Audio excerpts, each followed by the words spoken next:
देखिए, अब हम लोग समझेंगे अवतल दर्पण द्वारा प्रतिबिंब का बनना, मतलब गोली दर्पणों से प्रतिबिंब का बनना। तो गोली दर्पण दो प्रकार के होते हैं, एक अवतल होता है और एक क्या होता है, उत्तल होता है। तो पहले हम अवतल दर्पण पढ़ेंगे, ठीक। अवतल दर्पण के द्वारा प्रतिबिंब का जो बनना है ना, इसकी स्थिति, आकार और जो प्रकृति होती है वह दर्पण और वस्तु के बीच की दूरी पर निर्भर करता है।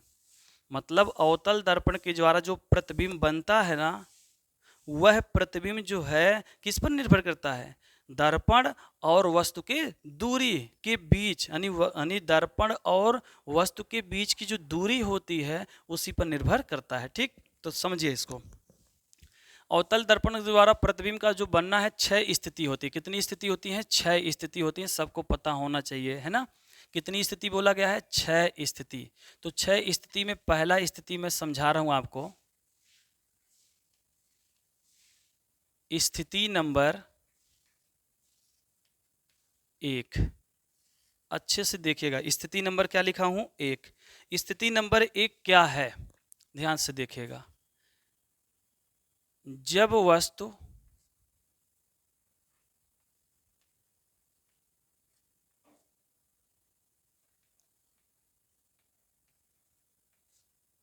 जब वस्तु अनंत पर हो, कहाँ हो, जब वस्तु कहाँ हो, अनंत पर हो, ठीक। क्लियर हो गया। तो स्थिति नंबर 1 कह रहा है हमसे कि जब वस्तु कहाँ पर हो, अनंत पर हो। तो देखिए कैसे। तो सबसे पहले देखेंगे क्या है, अवतल दर्पण है। क्या है, अवतल दर्पण है।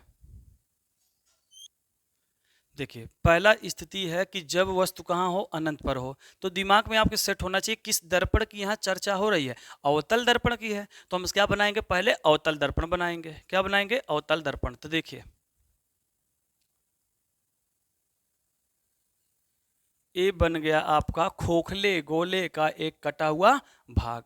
अब जैसे इसको हम कलई करेंगे, चलिए कलई हो गया ना। अब जरा कलई होने के बाद बताइए कौन सा दर्पण है, बताओ कौन सा दर्पण है, कौन सा, अवतल। क्या है, अवतल, ठीक। क्लियर। इसका नाम है यम1 और यहाँ पर क्या डाल दीजिए, यम2। जैसे आपने अवतल दर्पण बनाया, क्या ये अवतल दर्पण सज गया है, नहीं ना। क्यों नहीं सजा है, क्योंकि अवतल दर्पण में मुझे ध्रुव चाहिए, वक्रता केंद्र चाहिए, फोकस चाहिए, है ना, मुख्य अक्ष चाहिए, तभी तो होगा। तो चलिए देखिए, यहाँ पर इसका क्या मिला, यहाँ पर ये जो परावर्तक पृष्ठ है, तो परावर्तक पृष्ठ के बीचों बीच क्या मिलता है, ध्रुव। क्या मिलता है, ध्रुव। और इसको जब ऐसे आभासी गोलाकार करेंगे तो यहाँ मिल जाएगा आपको क्या, सी। क्या मिल जाएगा, सी। सी का मतलब क्या, वक्रता केंद्र। वक्रता केंद्र और ध्रुव को जैसे मिलाएंगे तो आपका बन जाएगा यहाँ पर मुख्य अक्ष। क्या बन गया, ये मुख्य अक्ष बन गया, मुख्य अक्ष। अब मुख्य अक्ष बनने के बाद यहाँ पर अनंत, क्या रखेंगे, अनंत। और इसके बीच में हो गया फोकस। क्या हो गया, फोकस। अब आपको तीनों बिंदु मिल गया, है ना, तीनों बिंदु हो गया। अब तीनों बिंदु मिलने के बाद आप ध्यान दीजिएगा, ये पूरा टोटल जो अवतल दर्पण था, अवतल दर्पण पूरा टोटल आपका क्या हो गया, सज गया, ठीक है ना। अब जब सज गया है तब हम क्या करेंगे, अब अपने प्रश्न पे चलेंगे। वस्तु कहाँ करा, जब वस्तु कहाँ हो, अनंत पर हो। कहाँ पर हो, अनंत पर। तो वस्तु को हम कहाँ रखेंगे, अनंत पर। तो याद होना चाहिए कि फिजिक्स में, भौतिक विज्ञान में वस्तु को हम ऐसे तीर से दर्शाते हैं। किससे दर्शाएंगे, तीर से। और इसका नाम है ए और इसका नाम है यहाँ पर बी। क्लियर हो गया। ये जो ए बी है ये आपका क्या है, वस्तु है। यहां लिख दे रहा हूं, क्या है, वस्तु है। क्लियर हो गया। अब समझो, हम जो कह रहे हैं इसको आराम से सुनिएगा, अच्छे प्रकार से सुनिएगा।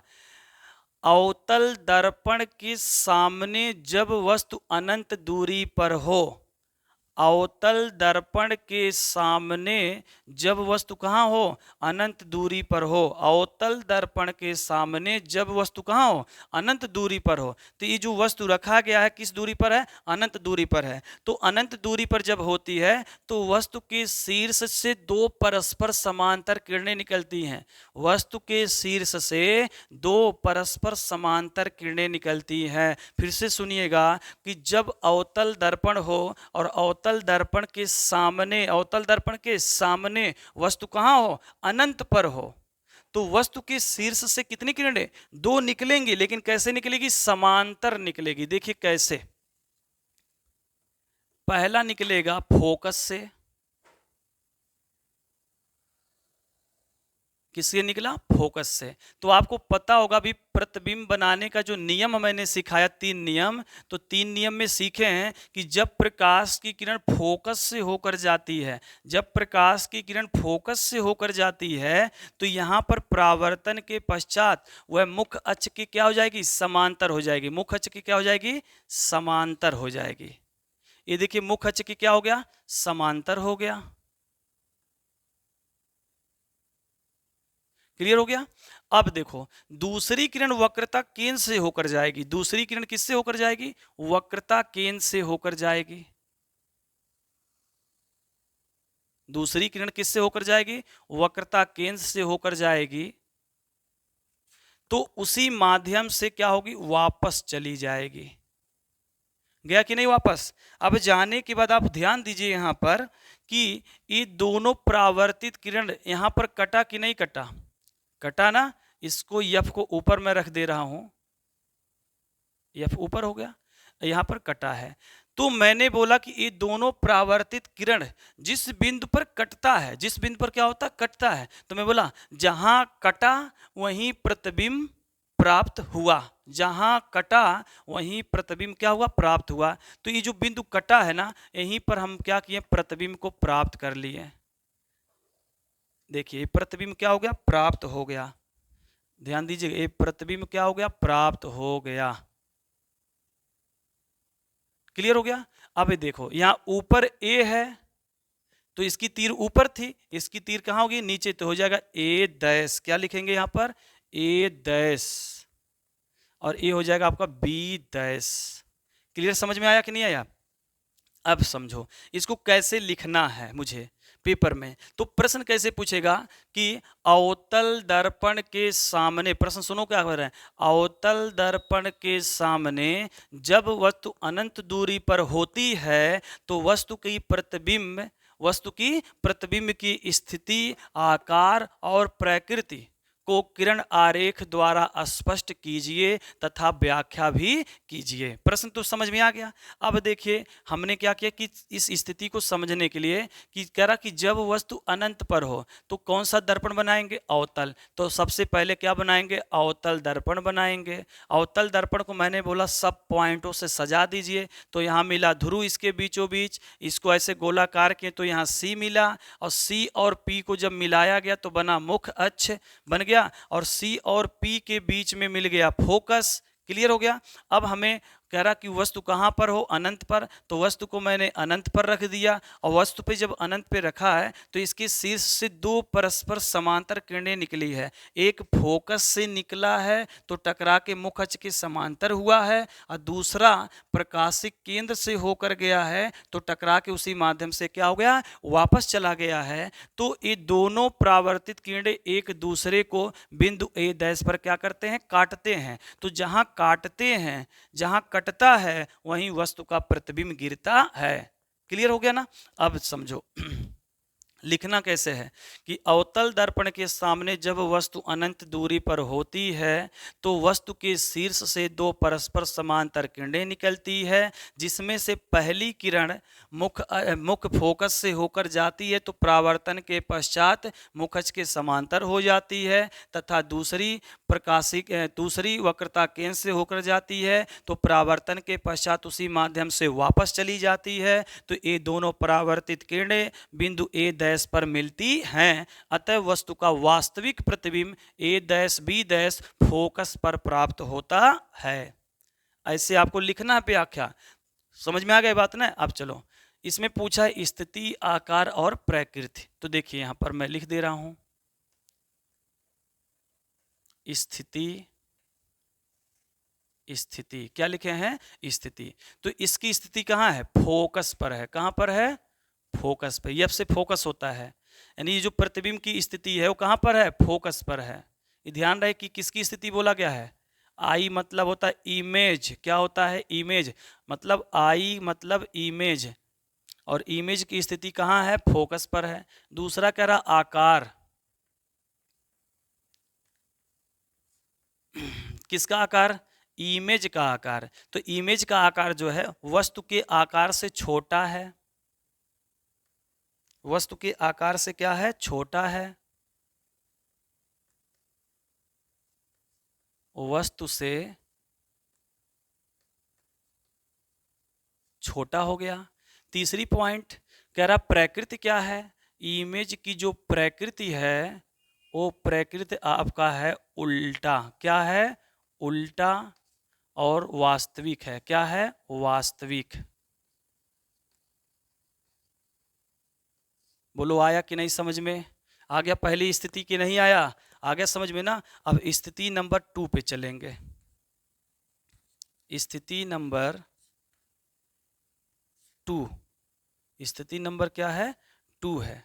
स्थिति नंबर 2 आपसे कहेगा कि जब वस्तु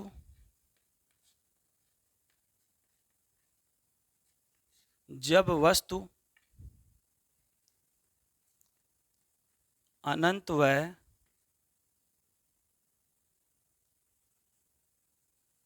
वक्रता केंद्र के क्या हो, बीच हो। जब वस्तु अनंत व वक्रता केंद्र के क्या हो, बीच हो, है ना। अब की बार हमको दूसरी स्थिति में पूछा कि जब वस्तु अनंत व वक्रता केंद्र के क्या हो, बीच हो। तो देखिए कैसे बनाना है। तो आपको पता किस दर्पण की चर्चा हो रही है, अवतल। तो सबसे पहले क्या बनाएंगे हम लोग, अवतल बनाएंगे। क्या बनाएंगे, अवतल। देखिए ये बन गया अवतल। अभी अवतल बना नहीं है लेकिन अब बन गया अवतल। बन गया अवतल। इसका यम1 सिरा हो गया और ये क्या हो गया, यम2 सिरा हो गया। अब यम1 और यम2 सिरा जब बना तो हमने बोला कि इसको पहले सजाइए। किस किस चीज से सजाएंगे, पी मिलेगा यहां पर, ठीक। इसको ऐसे गोलाकार घुमाएंगे तो यहां मिलेगा सी, और सी और पी को मिलाएंगे तो बनेगा मुख्य अक्ष। क्या बनेगा, मुख्य अक्ष, मुख्य अक्ष। यहां पर अनंत का चिन्ह हो गया, ठीक, क्लियर हो गया। अब हमें इसके बीच में क्या है, फोकस है, ठीक। अब हमें कह रहा कि जब वस्तु कहाँ हो, अनंत व वक्रता केंद्र के बीच। तो अनंत यहाँ पर है, वक्रता केंद्र यहाँ है, इसी के बीच में वस्तु रखना है। तो देखिए बीच में वस्तु मैंने रख दिया।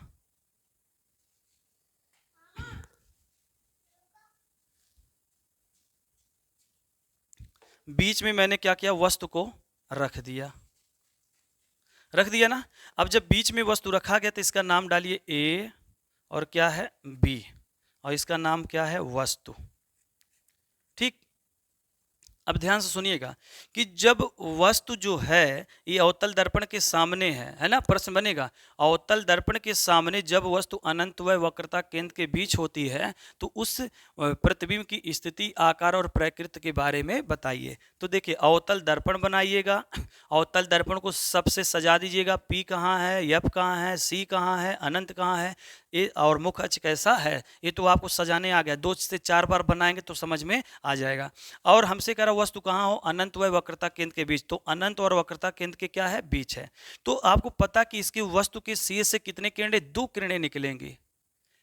लेकिन अंतर है कि ये अनंत पे नहीं है, अनंत और वक्रता केंद्र के क्या है, बीच है। तो 2 किरणें निकालना है शीर्ष से। देखिए कैसे निकलेगा, पहला किरण निकालिएगा मुख्य अक्ष के समांतर, मुख्य अक्ष के समांतर। तो जब प्रकाश की किरणें, ये तीर की दिशा देख रहे हैं ना, कि वस्तु के शीर्ष से इस तरह किरण निकल रही है। तो वस्तु के शीर्ष से निकलने वाली जो पहली किरण है वो कैसा है, मुख्य अक्ष के समांतर। जब प्रकाश की किरण मुख्य अक्ष के समांतर जाएगी तो यहाँ पर परावर्तन हुआ कि नहीं हुआ, और परावर्तन होकर किससे निकलेगा, फोकस से। किससे निकलेगा? फोकस से निकल गया, देखिए निकल गया। और दूसरी वक्रता केंद्र से ले जाइए, दूसरी वक्रता केंद्र से। तो आपको पता है कि वक्रता केंद्र से जब जाती है तो टकरा के क्या होती है, उसी माध्यम से क्या होती है, वापस लौट जाती है। तो लौटने पर, और यहां से ये दोनों, ये परावर्तित किरण है और ये भी परावर्तित किरण है, एक दूसरे को काटा कि नहीं काटा? तो मैंने बोला जहां कटा वहीं प्रतिबिंब प्राप्त हुआ। तो यहां पर कटा ना, तो यहीं पर प्रतिबिंब बना, ए प्रतिबिंब बन गया। देखिए ध्यान से, क्या बन गया? प्रतिबिंब बन गया। इसका नाम ए डैश, इसका नाम बी डैश। ध्यान दीजिए, ये क्या है? बी डैश, और ये क्या है? ए डैश है। आया समझ में? क्लियर हो गया ना? अब यहां पर बताइए कि वस्तु की प्रतिबिंब कहां बनी? वस्तु की प्रतिबिंब वक्रता केंद्र और फोकस के कहां बना है? बीच में बना है। बना कि नहीं बना है? देखिए सब कुछ आसान है यदि आप अच्छे से समझ जाए तो ये द्वितीय स्थिति हो गई। अब यहां पर लिखेंगे इमेज की, आई फॉर इमेज होता है, इमेज की स्थिति। किसकी स्थिति? इमेज की स्थिति। तो इमेज की स्थिति देखिए, स्थिति मतलब कहां पर है, तो आप बोलेंगे वक्रता केंद्र और फोकस के बीच, मतलब यहां लिखेंगे सी व एफ के बीच, सी व एफ के बीच हो गया। दूसरी पॉइंट समझो क्या पूछा हमसे? आकार पूछा है। तो यहां लिखेंगे इमेज की आकार, इमेज की आकार। इमेज की आकार जो है वो जरा देखिए किससे, वस्तु इतना बड़ा है और ये छोटा है, तो क्या लिखेंगे? वस्तु से छोटा लिखेंगे। ठीक। इमेज की प्रकृति पूछा है, इमेज की प्रकृति। प्रकृति क्या है? ये सीधा है और ये क्या है? उल्टा है। तो यहां लिखेंगे उल्टा है और वास्तविक है, वास्तविक है। इस प्रकार हमने अवतल दर्पण की दो स्थिति को क्या किया? समझ लिया। ठीक है, इसको स्क्रीनशॉट लेना तो ले सकते हैं, और व्याख्या इसका उसी प्रकार होगा जैसे मैं बताने जा रहा हूं। अवतल दर्पण, यह अवतल दर्पण है। अवतल दर्पण के सामने जब वस्तु अनंत व वक्रता केंद्र के बीच होती है तो वस्तु के शीर्ष से दो किरणें निकलती हैं, जिसमें से पहली किरण मुख्य अक्ष के समांतर जाएगी तो परावर्तन के पश्चात मुख्य फोकस से होकर निकल जाएगी। दूसरी प्रकाश की किरण वक्रता केंद्र से होकर जाएगी जो परावर्तन के पश्चात उसी माध्यम से वापस चली जाएगी। ठीक। तो अंतिम में बोलेंगे ये दोनों परावर्तित किरणें बिंदु ए डैश पर मिलती हैं, अतः वस्तु का वास्तविक प्रतिबिंब वक्रता केंद्र और फोकस के बीच ए डैश बी डैश प्राप्त होता है। अतः इमेज की स्थिति सी व एफ के बीच में आया है। इमेज का आकार वस्तु से छोटा है, इमेज की प्रकृति उल्टा है और वास्तविक है। तो स्क्रीनशॉट ले लीजिए। आगे हम तीसरी स्थिति पे चलें। देखिए तीसरी स्थिति क्या है? जब वस्तु वक्रता केंद्र पर हो। जब वस्तु कहाँ हो? वक्रता केंद्र पर हो। लेकिन कौन सा दर्पण? अवतल दर्पण है। तो देखिए हम बनाएंगे अवतल दर्पण।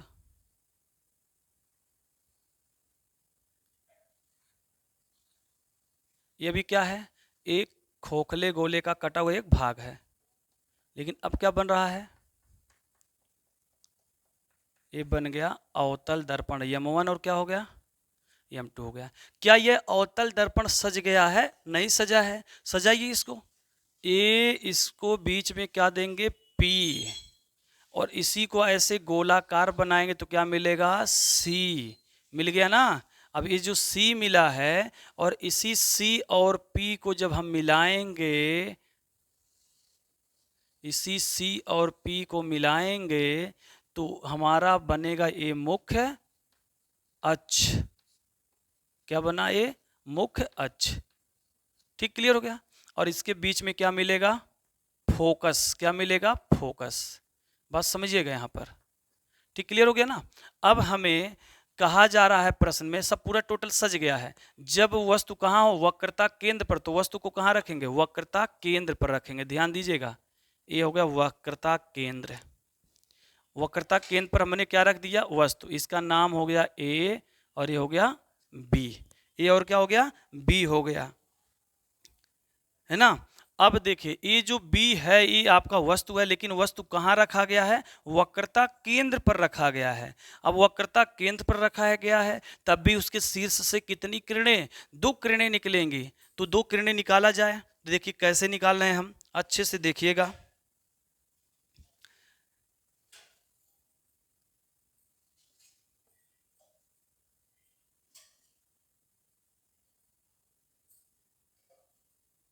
चलिए देखिए, पहली किरण जो है मुख्य अक्ष के समांतर जाएगी। पहली किरण कैसे चली है, मुख्य अक्ष के समांतर।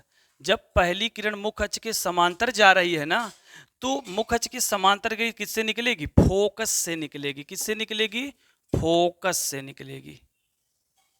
देखिए फोकस से निकल गया, यहां पर तीर ऐसे लगा दीजिए, ये पता चला किससे निकला है, फोकस से निकला है। आया समझ में ना। और दूसरी किससे निकलेगी, फोकस से निकलेगी। किससे निकलेगी, फोकस से। ध्यान दीजिएगा, किससे निकलेगी, फोकस से। और थोड़ा सही बनाएंगे ना तो आपको सही लगेगा। दूसरी किरण किससे निकली है, फोकस से निकली है। तो जब दूसरी किरण फोकस से निकली है, फोकस से निकली है, तो परावर्तन के पश्चात ये मुख्य अक्ष की क्या हो जाएगी, समांतर हो जाएगी। कैसे हो जाएगी, समांतर। देखिए समांतर हुआ कि नहीं हुआ। अब यहां पर ये दोनों परावर्तित किरणें जो हैं, इस बिंदु पर कटा कि नहीं कटा, और जहां कटा वहीं वस्तु का क्या गिरा, प्रतिबिंब गिरा। एकदम सीधा गिरेगा, ध्यान दीजिएगा। गिरा कि नहीं गिरा प्रतिबिंब, कोई दिक्कत किसी को नहीं है। ध्यान से फिर से देखिएगा कि अवतल दर्पण जब बनाया गया, कह रहा कि जब वस्तु कहाँ, वक्रता केंद्र पर। तो मैंने वस्तु को कहाँ रखा, वक्रता केंद्र पर रखा। और वक्रता केंद्र पर जब रखा तो इसके शीर्ष से भी 2 किरणें निकलेगी। एक मुख्य अक्ष के समांतर गया तो टकरा के फोकस से निकला, ये बीच में फोकस है, फोकस। और दूसरा फोकस से होकर गया तो मुख्य अक्ष के क्या हो गया, समांतर हो गया।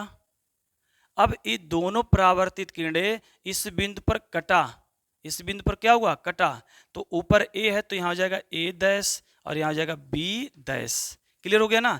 तो यहां पर वस्तु का प्रतिबिंब बना कि नहीं बना, ये जो सी है इसी पे तो प्रतिबिंब बना है। तो यहां पर इसकी स्थिति पूछे तो स्थिति में क्या लिखेंगे, स्थिति में आप यही लिखेंगे, स्थिति लिखेंगे कहां पर इसकी स्थिति है, वक्रता केंद्र पर। आकार पूछे, लेकिन याद रहे किसका, इमेज का। इमेज का आकार पूछे तो आकार दोनों का सेम क्या है, बराबर है। क्या बोलेंगे, बराबर है। किसका बराबर है, वस्तु का आकार और प्रतिबिंब का आकार दोनों क्या है, बराबर है। और तीसरी पूछ रहा है प्रतिबिंब की प्रकृति, प्रतिबिंब की प्रकृति पूछ रहा है, तो प्रकृति इसका उल्टा है और वास्तविक है। कैसा है, वास्तविक है।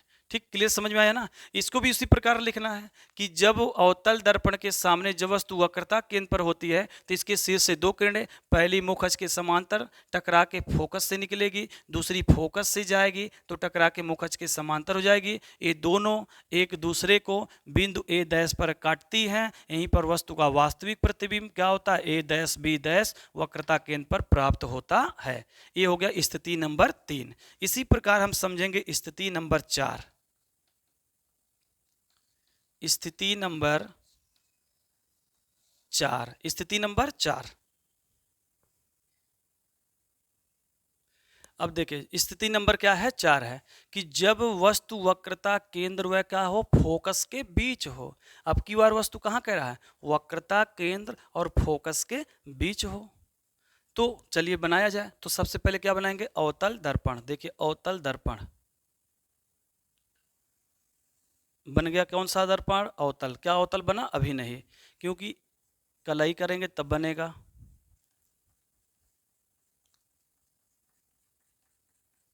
ये हो गया M1 और ये हो गया M2। अब अवतल दर्पण तो बन गया, लेकिन क्या अवतल दर्पण पूर्ण रूप से सजा है? नहीं सजा है। सजाइए इसको। यहाँ पर इसके बीचों बीच क्या मिलेगा? P मिल गया। ठीक, अब हमें C चाहिए। C ऐसे गोला करें तो यहाँ पर क्या मिल जाएगा? C मिल जाएगा। ठीक, और जैसे C मिलेगा तो C और P को आप ऐसे मिला दीजिए। C और P को मिला दिया गया ना। अब जब C और P को मिला देंगे तो A बिंदु C हो गया, A बिंदु P हो गया, इसके बीच में क्या मिल गया? F, और यहाँ पर अनंत। इसका नाम हो जाएगा इस रेखा का मुख्य अक्ष। क्लियर हो गया? अब हमें क्या करना है? वस्तु कहाँ रखना है, ये चीज मायने रखता है। तो कह रहा जब वस्तु वक्रता केंद्र, लीजिए वक्रता केंद्र, आगे कह रहा फोकस, लीजिए फोकस, इसके बीच कह रहा, तो देखिए बीच में मैंने वस्तु रख दिया गया ना। जब वस्तु ए और क्या हो गया? बी हो गया।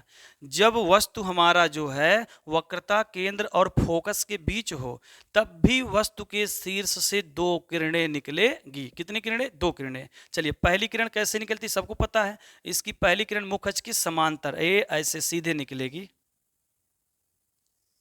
देखिए, ये पहली किरण मुख्य अक्ष के क्या हो गई? समांतर हो गई।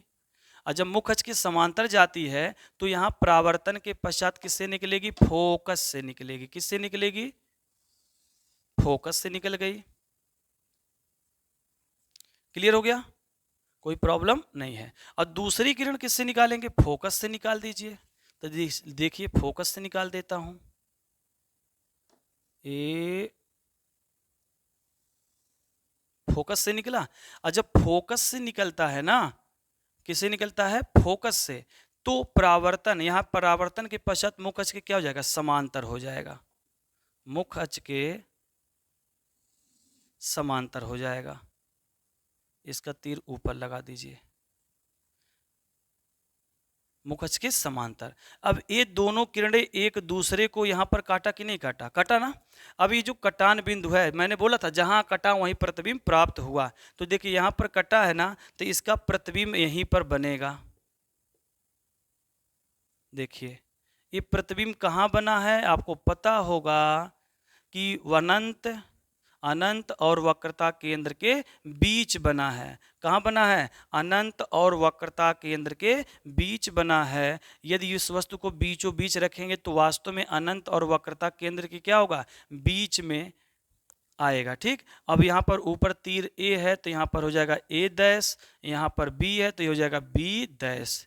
आया कि नहीं आया? अब आपका वस्तु का प्रतिबिंब कहाँ बना? अनंत व वक्रता केंद्र के बीच। तो इसकी तीन स्थिति होते हैं, क्या बोलते हैं? तीन प्रकार की निर्भर करती है, स्थिति, आकार और प्रकृति पर। तो पहला पॉइंट आप बोलेंगे क्या? इमेज की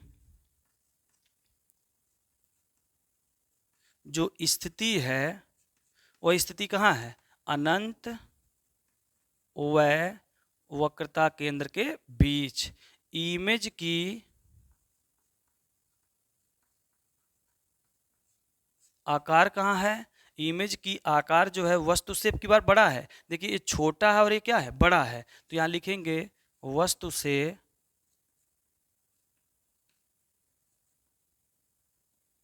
बड़ा हो गया। तीसरी पॉइंट, इमेज की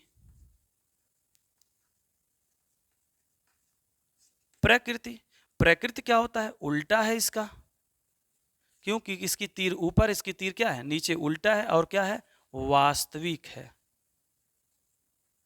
क्या है? वास्तविक। इस तरह हमने स्थिति नंबर 4 को भी क्या किया? समझ लिया, है ना। अब स्थिति नंबर 4 जो था आपको समझ में आ गया कि जब वस्तु वक्रता केंद्र व फोकस के बीच हो तो सबसे पहले अवतल दर्पण बनाएंगे। अवतल दर्पण की सब पॉइंट को दर्शाएंगे।